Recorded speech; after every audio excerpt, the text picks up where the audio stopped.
कहबी पिला शिक्षक शिक्षयित्री मानक एवं उपस्थित पितामाता मानक पिला कथाटी जे तुम मान भितर संभावना रही जो कि ये विद्यालय संभावना नाम तार वार्षिक उत्सव को नामित करी कथार रही क्षुद्र जही निहित तही संभावना बहु साधना बड़े सकति जोगे विकास लभे से हो तो तुम मान भितर से संभावना रही छोट गछटी मध्य जो संभावना थाए बड़ हेले से गोटे विराट वृक्ष एवं समस्त से आश्रय प्रदान कर संभावना तुम मान भितर रही तार प्रतिभा तुम मान चिन्हवार अवकाश रही तुम्हें जदि आज ठारो तुम निज को प्रस्तुत कर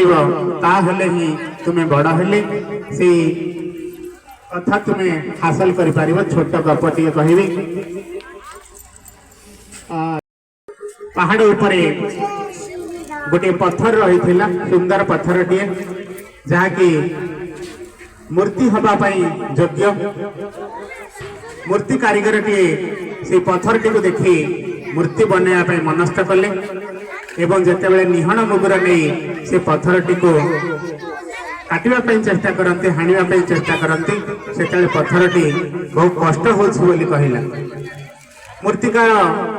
आओ पत्थर टी को छाड़देले मूर्ति प्रस्तुत कले ना निकट में आउ गोटे पत्थर थिला से पत्थर टी से देखिले प्रथम पत्थर ठार टिके निकृष्ट थिला सत किंतु पत्थर टी मूर्ति उपयोगी तो से तार निहण मुगुर को यथा कारीगरी कौशल को अवलंबन करी पत्थर मूर्ति रूप देले जिते पत्थर टी मूर्ति परिणत हो गला से निकटस्थ लोक मैंने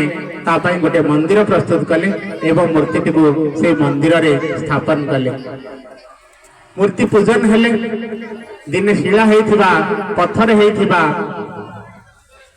मूर्ति परिणत हेले मूर्ति जो पूजन आरंभ हेले दरकार पड़िला आउ गोटे पत्थर नड़िया बाड़ेइले पूर्ववर्ती पत्थर जे पूर्वर मना कर देथिला जे मते कष्ट होउची ताकु लोक मानक आखिरे पड़िला एवं मंदिर पाखक से माने नहीं गले मूर्ति कड़े रखी से नित्य नैमित्तिक भाव शह शह नड़िया बाड़ेइले प्रथम मूर्ति जार भाग्य प्रथमे मूर्ति हबार लेखा थिला से कष्ट सहिबा जेहेतु विरत है कष्ट सहिबा अनिच्छुक है ताहा परे एते कष्ट सहिला प्रत्येक दिन से शह शह नड़िया बाड़िया है किंतु जे कष्ट सहिला आरंभ से मूर्ति ही देवता ही पूजा है गोटे कथा आम शिक्षा नबा जे आमे कष्ट ही सहिबा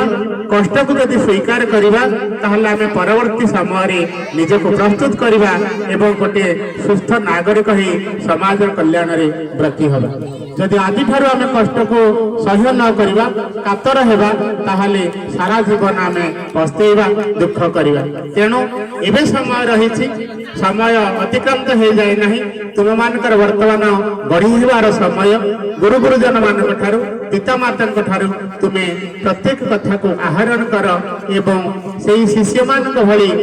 हुआ जो शिष्य मान से मानकर ना रे निज गुरु को मध्य परिचित कराई छथि परिचय दे थाए ये कथा को आमे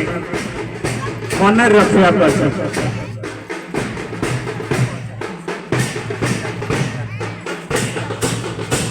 पितामाता गोटे कथा कहनी जे पिला भितर संभावना बहु रही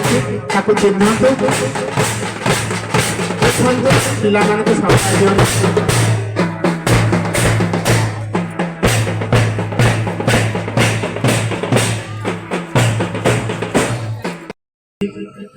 छोट छोट पिला जहाँ से माने देखिबे ताहा से माने करिजिबे तेणु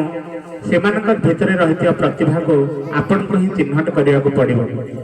से अमृतर शिशु आपण ही मन करेंगे हुए तो विद्यालय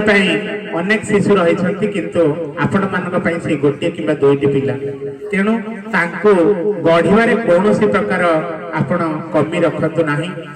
जहाँ से जो संस्कार देथिबे ताहा आपण परे ही निश्चित भाव में पाइबे। आमे गोटे लटाटे लगेले ता पई गोटे दौछे झटा गोटे दौछे तो आम पिलाटी को आमे गढ़िया पई काहे छाड़िबा केवल अन्य मानक उपरे बा विद्यालय उपरे निर्भरशील न होई आमे मध्य ताहाको गढ़िया चेष्टा करवा। आम देखीचे पूर्वर जो पिला अभिभावक माने समय दे था लगी था से माने ही निश्चित भाव भल करेंगे। शिक्षक शिक्षयित्री माने निश्चित भाव में लगे किंतु सबु पिला से किंतु आपण मानला गोटे कि दुईटी पिला आपण जमी समय देवे से पिलाटी आपण इन रिटर्न से दब कहबी गोटे कथा समस्ते निश्चित भाव में पिला पछरे लगे ये विद्यालय तो टैलेंट पूरा भरपूर रही समस्ते निज निज काम पूरा धुरंधर रही। मो नंद सार कथा कहबी प्रगति मैडम कथा कहबी नुआक जोग देता तपस्वी मैडम कथा कहबी समस्त शिक्षक शिक्षयित्री बहुत सुंदर भाव में निजर काम संपादन करती। प्रिय प्रधान शिक्षक अल्प किछि मास रही तेणु सार जीवा पूर्व समस्ते निजको प्रधान शिक्षक शिक्षयित्री भाव में अनुभव करार आवश्यकता रही। प्रधान शिक्षक केवल गोटे पदवी नुहे यह एक भावना। तो जदि प्रधान शिक्षकत्व से दायित्व नि जाए ओनरशिप नि जाए उत्तर दायित्व नि जाए ताहले विद्यालय निश्चित भाव में आग को बढ़िबारे किछि असुविधा हेबो नाही। प्रधान शिक्षक थिले जे केवल विद्यालय आग को बढ़ ता नुहे जदि आपण मान भितर रही से शिखिबार कला करी देखैबार कला किछि नियार करिवार कला ताहले विद्यालय निश्चित भाव में आग को जीव एथिरे लेस मात्र संदेहर अवकाश नाही। पिला को गढ़ंतु पिला को बुझंतु एवं भविष्य में पिलाटी आखि बुझिले जमी आपण मानकर मुह ताको देखा जीव से भली कार्यक्रम जारी रखतु। प्रत्येक शिक्षक शिक्षयित्री भाई भौणी को मोर परामर्श रहिबो एवं शेष